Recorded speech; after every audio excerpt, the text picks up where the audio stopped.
कैसे जस्टिफाई करेंगे? एक तरफ छात्र जीत गए तो दूसरी तरफ छात्र हार भी तो गए। तो आप नवनिर्माण के लिए इस विध्वंस को देख सकते हैं। फिर 2-3 दिनों में एसआईटी और सीआईडी का क्या इनपुट आया कि सरकार को रद्द करना पड़ गया परीक्षा? वो छात्रों की समस्याओं से द्रवित हैं, परेशान हैं और वो चाहते हैं कि इसका समुचित समाधान निकले। 44 परीक्षाएं कैंसिल हुई, 11 से 13 तक जेपीएससी को कैंसिल कर दिया गया। विपक्ष के लोगों को ये पहले से कैसे मालूम हो गया है? क्या विपक्ष के लोगों का कुछ लेना देना है? सरकार डुअल गेम खेल रही है। उनको भी पता है कि सीजीएल के जो अभ्यर्थी हैं वो कोर्ट चले जाएंगे और फिर कोर्ट से पुनः बहाल हो जाएंगे। जो सर्वश्रेष्ठ विकल्प था वो सरकार ने किया और सरकार ने बिल्कुल सही किया है। अब आने वाले दिनों में जो चीज़ें होंगी, छात्रों की मांगें तो लगभग पूरी हो गई। अब विपक्षी राजनीतिक दलों की मांगें तो कभी पूरी नहीं हो सकती हैं। वही कह रहे हैं ना कि सर जांच करा लीजिए, जो दाएं बाएं करके आए थे उनको हटा दीजिए, जो जेन्युइन है उनको बहाल कर दीजिए। छात्र हारे छात्र जीते, इन्हीं सवालों को लेकर हम पहुंचे हैं राज्य के उच्च शिक्षा मंत्री सुदीप कुमार सोनू के पास। सर कैसे जस्टिफाई करेंगे? एक तरफ छात्र जीत गए तो दूसरी तरफ छात्र हार भी तो गए। नहीं, न तो छात्र हारे न छात्र जीते। परीक्षा के संचालन की जो व्यवस्था जिसमें पारदर्शिता और शुचिता की अपेक्षा की जाती थी वह हारी। और आप भी जानते हैं प्रकृति का बड़ा स्पष्ट नियम है कि वह बगैर विध्वंस के निर्माण नहीं होता है। तो आप नवनिर्माण के लिए इस विध्वंस को देख सकते हैं। हार और जीत से बनिस्पत उससे इतर मेरा यह मानना है कि यह देश, यह लोकतांत्रिक व्यवस्था अंततः न्यायपालिका के निर्णयों पर चलती है और सरकार का कोई भी निर्णय न्यायिक समीक्षा से परे नहीं है। निश्चित रूप से सरकार के लिए गए निर्णयों की न्यायिक समीक्षा होगी और जो भी न्यायाधीश आएंगे वो सारे पक्षों के हितों में होंगे, सारे पक्षों के लिए हितकर होंगे और सरकार भी उनका पूर्ण रूपेण अनुपालन करेगी। सीजीएल को लेकर कुछ दिन पहले आप ही कह रहे थे कि कोर्ट से सारी चीज़ें हुई हैं, सरकार की बाध्यता है कि सरकार इसमें कुछ कर नहीं सकती।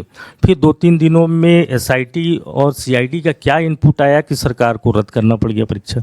नहीं, ये तो अनुसंधान के विषय जिसके बारे में मुझको भी जानकारी नहीं है, इसलिए मैं बहुत स्पष्ट बता भी नहीं पाऊंगा।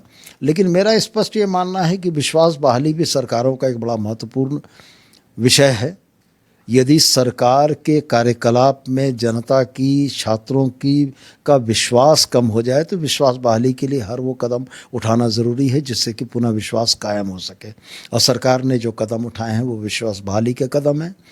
छात्रों को यह बताने का कदम है कि सरकार संवेदनशील है, हेमंत सोरेन संवेदनशील हैं। वो छात्रों की समस्याओं से द्रवित हैं, परेशान हैं और वो चाहते हैं कि इसका समुचित समाधान निकले। समुचित समाधान जिस भी स्तर पर निकलेगा वो दोनों ही पक्षों के लिए हितकारी होगा। देश के इतिहास में ये पहला मौका है अपने सरीखे का कि एक साथ इतनी परीक्षा किसी राज्य ने एक तरीके से कैंसिल किया हो। 44 परीक्षाएं कैंसिल हुई, 11 से 13 तक जेपीएससी को कैंसिल कर दिया गया। तो क्या इसे बड़े रिफॉर्म के तौर पर भी देखा जा सकता है? रिफॉर्म तो इसके बाद आएगा ही, रिफॉर्म निश्चित आएगा इसके बाद। क्योंकि आपने भी देखा होगा कि रिफॉर्म्स के लिए हमारे एक सीनियर आईएएस ऑफिसर अमिताभ कौशल साहब की अध्यक्षता में एक कमेटी के निर्माण का प्रस्ताव है। IITISM, IIM रांची, एक्सलराई जमशेदपुर जैसे विशेषज्ञ संस्थानों से विशेषज्ञ मदद लेने का सरकार का विचार है और इस पूरी प्रक्रिया की SOP को पुनर्गठित करते हुए गड़बड़ियों की गुंजाइश को न्यूनतम करने का सरकार का विचार है। तो मैं यह स्पष्ट समझता हूं कि इस आंदोलन से यह तो ज़रूर होगा कि आने वाले दिनों में शुचिता और पारदर्शिता के मामले पर हमारे परीक्षा लेने वाली संस्थाएं ज़्यादा बेहतर परफॉर्म करेंगी और राज्य के नागरिकों का भी विश्वास बढ़ेगा। 1-2 सवाल और ले लेते हैं। विपक्ष कह रही है कि सरकार डुअल गेम खेल रही है। उनको भी पता है कि सीजीएल के जो अभ्यर्थी हैं वो कोर्ट चले जाएंगे और फिर कोर्ट से पुनः बहाल हो जाएंगे। माननीय न्यायालय क्या निर्णय करेगा अगर हमारे विपक्ष के लोगों को पहले से मालूम है, तब तो इस पर संज्ञान माननीय न्यायालय को लेना चाहिए। हम तो न्यायालय में कोरे कागज़ के तौर पर जाते हैं अपनी बातों को रखने के लिए और माननीय न्यायालय जो न्यायाधीश देते हैं वो सरकार उसका अनुपालन करती है। विपक्ष के लोगों को ये पहले से कैसे मालूम हो गया है? क्या विपक्ष के लोगों का कुछ लेना देना है? मेरा स्पष्ट ये मानना है कि सरकार के पास खुद को संवेदनशील दिखाने का और इस पूरी प्रक्रिया में जनता की विश्वास बहाली का जो सर्वश्रेष्ठ विकल्प था वो सरकार ने किया और सरकार ने बिल्कुल सही किया है। अब आने वाले दिनों में जो चीज़ें होंगी वो भी इसके साथ ही देखी जाएंगी। ये जो 1932 छात्र जो अब सड़कों पर आ गए, क्या सहानुभूति रखती है सरकार उन छात्रों से, उन अभ्यर्थियों से? हमारी सहानुभूति सारे लोगों के साथ है। आंदोलनरत छात्रों के साथ भी हमारी सहानुभूति है, जिन छात्रों की नौकरियां गई हैं हमारी उनके साथ भी सहानुभूति है। अंततः वो सारे के सारे छात्र, चाहे जिसको आप हारने और जीतने वाला कह रहे हैं, वो दोनों ही इसी राज्य के हैं, हमारे ही बाल बच्चे हैं। हम लोगों को निश्चित रूप से उनके प्रति सहानुभूति है। सहानुभूति उन लोगों के प्रति है जो लोग अपने मेरिट पर, अपनी योग्यता के आधार पर चयनित हुए थे, जो लोग माल फंक्शन करके आए थे, जिनका कोई दायां बायां का रिकॉर्ड था, उनके साथ कोई सहानुभूति नहीं है। तो वही कह रहे हैं ना कि सर जांच करा लीजिए, जो दाएं बाएं करके आए थे उनको हटा दीजिए, जो जेन्युइन है उनको बहाल कर दीजिए। ये रास्ता भी निकलेगा निश्चित रूप से। ऑनरेबल हाई कोर्ट ने भी यह कहा था और ऑनरेबल सुप्रीम कोर्ट ने भी सीजीएल के मामले में कहा था कि जांच की प्रक्रिया चलती रहेगी।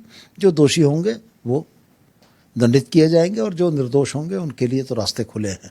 सोनू जी, का आखिरी सवाल, वो लोग अभी भी धरने पर बैठे हुए हैं जिनकी मांगे पूरी एक तरीके से कह लीजिए सरकार ने मान ली, तो क्या हठधर्मिता अपना रहे हैं वो छात्र?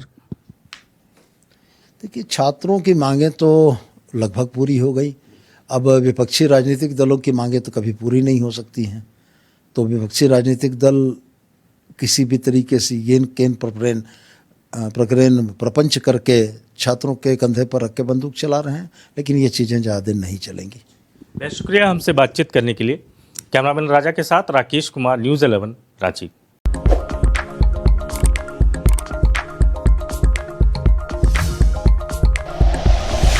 Like and share videos, subscribe करें हमारा चैनल और प्रेस करें बेल आइकॉन। न्यूज़ 11 भारत, सच है तो दिखेगा।